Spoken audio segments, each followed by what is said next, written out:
ہمارا کیا اختلاف ہے؟ ہم تو سیاسی لوگ نہیں ہیں میرے بھائی۔ مگر میں جو بات کہنا چاہتا ہوں اور جس پر مجھے فخر ہے، 1919 میں جمعیت علماء بنی، RSS 6 سال کے بعد بنی۔ جمعیت علماء نے پہلے دن جو پالیسی اور اپنی سوچ بنائی تھی کہ ملک بغیر اقلیت اور اکثریت کے ملائے نہیں چل سکتا، 65 سال کے بعد، 95 سال کے بعد RSS اسی جگہ آئی جہاں ہم 80-90 سال پہلے کھڑے تھے۔ یہ ایک چیز ہے، ایک حقیقت ہے، ہم اس حقیقت کو لے کر چلتے ہیں۔ ہمارا نظریہ ہمیشہ سے یہی ہے کہ ہندو، مسلم، سکھ اور عیسائی اتحاد ہونا چاہیے، ہم کبھی اس کے خلاف کام نہیں کرتے۔ آسام کے اندر مسئلہ ہوا، 48 لاکھ لوگوں کو، عورتوں کو، ان کو نیشنلٹی کا حق نہیں دیا جانا تھا۔ جمعیت علماء تنہا ایک جماعت ہے، ہم نے سپریم کورٹ کے دروازے کو کھٹکھٹایا اور ہم نے رکھا، ہم نے وہاں کے اکثریت میں جو لوگ انصاف پسند تھے انہیں جمع کیا۔ ہم نے دلی میں پریس کانفرنس کی اور اس پریس کانفرنس میں تقریباً 150 پریس کے لوگ شریک ہوئے۔ لوگوں نے کہا یہ تو پرائم منسٹر کیا بھی نہیں ہوتی، ہم نے کہا ہم نے کر کے دکھلایا۔ سپریم کورٹ کا فیصلہ آیا، اگرچہ ہمارے کروڑوں روپے خرچ ہو گئے، لیکن 48 لاکھ عورتوں کی نیشنلٹی کو ختم کرنے کی جو اسکیم تھی، فیصلہ اس کے خلاف آیا۔ ان 48 لاکھ عورتوں میں 25 لاکھ ہندو اور 28 لاکھ مسلمان عورتیں تھیں۔ جمعیت علماء کا یہ کردار ہے، ہمارا کوئی مسئلہ نہیں ہے، ہندو، مسلم، کرسچن، عیسائی کچھ نہیں، سب کے سب اسی ملک کے رہنے والے ہیں، ہم ہندوستانی ہیں، ایک قوم ہے، مذہب کی بنیاد پر قوم کی تقسیم نہیں ہوتی۔ جمعیت علماء کا کردار یہی ہے، ملک میں اتحاد ضروری ہے۔ ہم نے ڈی ووٹر لسٹ کا مسئلہ آیا آسام کے اندر، جمعیت علماء نے سینکڑوں مقدمات لڑے، ہزاروں لوگوں کو نجات دلائی، اس کے اندر ہندو بھی ہیں، مسلمان بھی ہیں، جن کی زندگی تباہ تھی۔ ہمارا لاکھوں روپیہ خرچ ہو گیا، مگر کیا بات ہے، ہمارا کیا ہے، ہم تو ایک ہاتھ سے لیتے ہیں دوسرے ہاتھ سے خرچ کر دیتے ہیں۔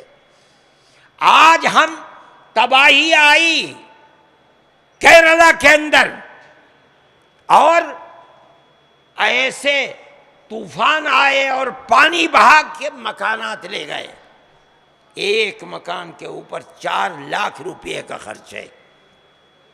ہم مکان بنا رہے ہیں، اس کے اندر ہندوؤں کے مکان بھی ہیں، عیسائیوں کے مکان بھی ہیں، مسلمانوں کے مکان بھی ہیں، ہمارے نزدیک کوئی تفریق نہیں ہے۔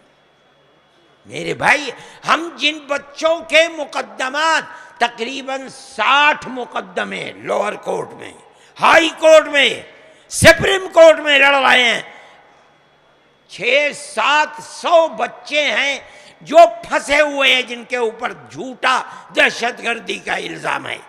ہم نے اگر 14 بچوں کو، جن کو ہائی کورٹ اور لوور کورٹ سے پھانسی کا پھندا لگنے والا تھا اور فیصلہ ہو گیا تھا، ہم نے سپریم کورٹ اور ہائی کورٹ میں آ کر کے ان کو باعزت بری کرایا، اس میں 2 ہندو بھی ہیں۔ ہمارا کردار ہے، جمعیت علماء ہند اسی طرح کام کرتی ہے، ہمیں اس سے کوئی بحث نہیں ہے کہ کیا ہندو اور کیا، ہم اس ملک کے رہنے والے ہیں۔ میرے بھائی، ہماری پرانی تاریخ پیار و محبت کی تھی، گاؤں در گاؤں چھوٹے اپنے بڑوں کو چاچا اور تاؤ کہہ کر کے بلاتے تھے، اور بڑے اپنے چھوٹوں کے سر پر ہاتھ رکھتے تھے، اس سے کوئی بحث نہیں یہ ہندو ہے یا مسلمان، اور اسی پیار و محبت کے ساتھ رہتے تھے۔ میں آپ کو بتاتا ہوں، ابھی 4 سال پہلے آپ کو یاد ہوگا مدراس میں باڑھ آ گئی شہر کے اندر، اور کتنے مکانات بہ گئے، ہم نے وہاں کام کیا، میرے ساتھیوں نے مجھ کو، جو لوگ کام کر رہے تھے، میں گیا مدراس، انہوں نے بتایا کہ ایک عجیب واقعہ ہوا۔ وہ کیا؟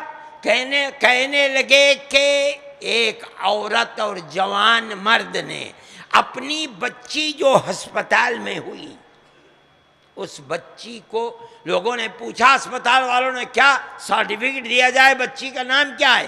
ہندو تھے، انہوں نے کہا اس کا نام، ماں نے کہا محمد یونس۔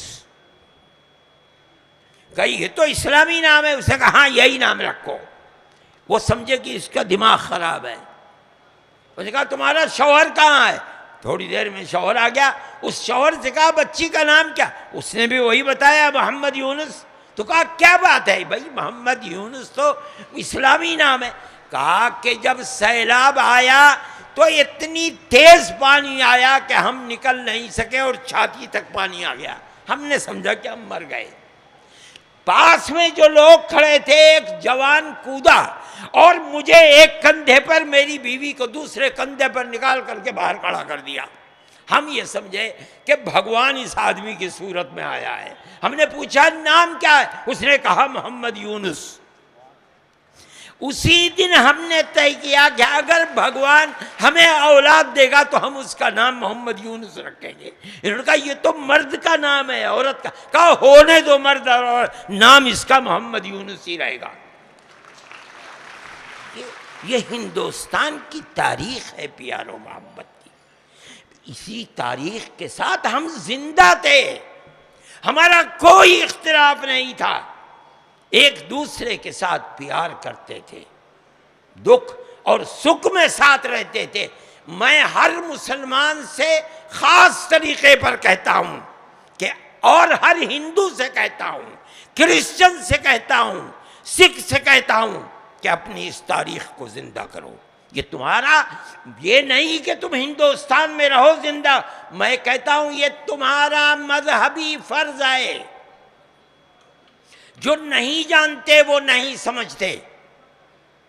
حضرت محمد صلی اللہ علیہ وسلم نے فرمایا، اور ترمذی کی حدیث جو جانتا ہے وہ کھول کر کے دیکھ لے، فرماتے ہیں امرک بالمعروف ونہیک عن المنکر صدقۃ، اچھی چیز کا حکم دینا، برے کام سے روکنا، چاہے وہ برا کام ہندو کر رہا ہے، مسلمان کر رہا ہے، سکھ کر رہا ہے، کرسچن کر رہا ہے، روکنا اور اچھے کام کا حکم دینا۔ فرماتے ہیں یہ صدقہ ہے۔ صدقے کا مطلب سمجھتے ہو؟ فرمایا الصدقۃ تطفئ غضب الرب، صدقہ اللہ کو اتنا پسند ہے کہ ہمارے پاپوں کے اوپر جو اللہ کا غصہ ہوتا ہے، اللہ کے غصے کی آگ کو صدقہ ٹھنڈا کر دیتا ہے۔ پھر آگے فرمایا وَإِفْرَاغُكَ مِن دَلْوِكَ فِي دَلْوِ أَخِيكَ لَكَ صَدَقَةٌ، اگر تو کنویں سے پانی نکال رہا ہے ڈول سے، اور تیرے پیچھے دوسرا کھڑا ہوا ہے، بجائے اس کے کہ تو پانی نکال کر اپنے برتن کو بھرے، اگر تو پہلے دوسرے کے برتن کو بھر دیتا ہے، یہ بھی صدقہ ہے۔ اس سے کوئی بحث نہیں، ارے اس سے کوئی بحث نہیں کہ وہ دوسرا ہندو ہے، سکھ ہے، کرسچن ہے، دلت ہے، کچھ نہیں۔ اور یاد رکھو، حدیث کے پڑھانے والے، پڑھنے والے جانتے ہیں کہ مسئلہ صرف پانی ہی کا نہیں، اللہ کا نبی کیا کہہ رہا ہے؟ مطلب ہے کہ اپنے آپ کو لابھ پہنچانے سے پہلے دوسرے کو لابھ پہنچا، یہ ہے صدقہ۔ اپنا پیٹ بھرنے سے پہلے دوسرے کے پیٹ کو بھر، اپنے جسم کو ڈھانپنے سے پہلے دوسرے کی فکر کر، اپنا گھر بنانے سے پہلے دوسرے کو بسانے کی فکر کر، یہ ہے صدقہ، صرف پانی کا مسئلہ نہیں ہے۔ پھر فرماتے ہیں وَإِمَاطَتُكَ الْحَجَرَ وَالشَّوْكَ وَالْعَظْمَ عَنِ الطَّرِيقِ لَكَ صَدَقَةٌ، راستہ چل رہا ہے، اس راستے پر اگر کانٹا پڑا ہوا ہے، پتھر پڑا ہوا ہے، شیشہ پڑا ہوا ہے، ہڈی پڑی ہوئی ہے، کسی کے پیر میں چبھ سکتی ہے، اگر تو اسے ہٹا دیتا ہے یہ بھی صدقہ ہے۔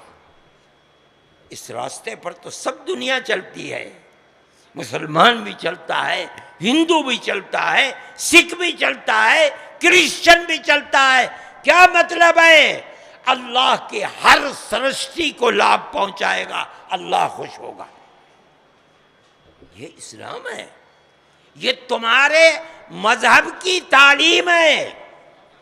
فرماتے ہیں وَإِرْشَادُكَ الرَّجُلَ رَدِيعَ الْبَصَرِ لَكَ صَدَقَةٌ، اگر کوئی اندھا ہے، نظر نہیں آتا ہے، اگر تو اس کا ہاتھ پکڑ کر وہاں تک پہنچا دیتا ہے جہاں وہ جانا چاہتا ہے، فرماتے ہیں یہ بھی صدقہ ہے۔ کیا؟ اللہ کے غصے کی آگ کو ٹھنڈا کر دے گا۔ میں کہتا ہوں، اور اس کا مفہوم عام ہے، کوئی اپنے گھر جانا چاہتا ہے، کوئی اندھا ہے مسجد میں جانا چاہتا ہے، کوئی اندھا ہے گرجا گھر جانا چاہتا ہے، کوئی اندھا ہے چرچ جانا چاہے، اگر تو اس کا ہاتھ پکڑ کر وہاں تک پہنچا دے گا، اللہ کا نبی فرماتا ہے صدقہ ہے، اللہ کے غصے کی آگ ٹھنڈی ہوتی ہے۔ یہ دین ہے میرے بھائی۔ آپ اگر ہر انسان کے ساتھ، یہ اللہ کی مخلوق ہے، نہیں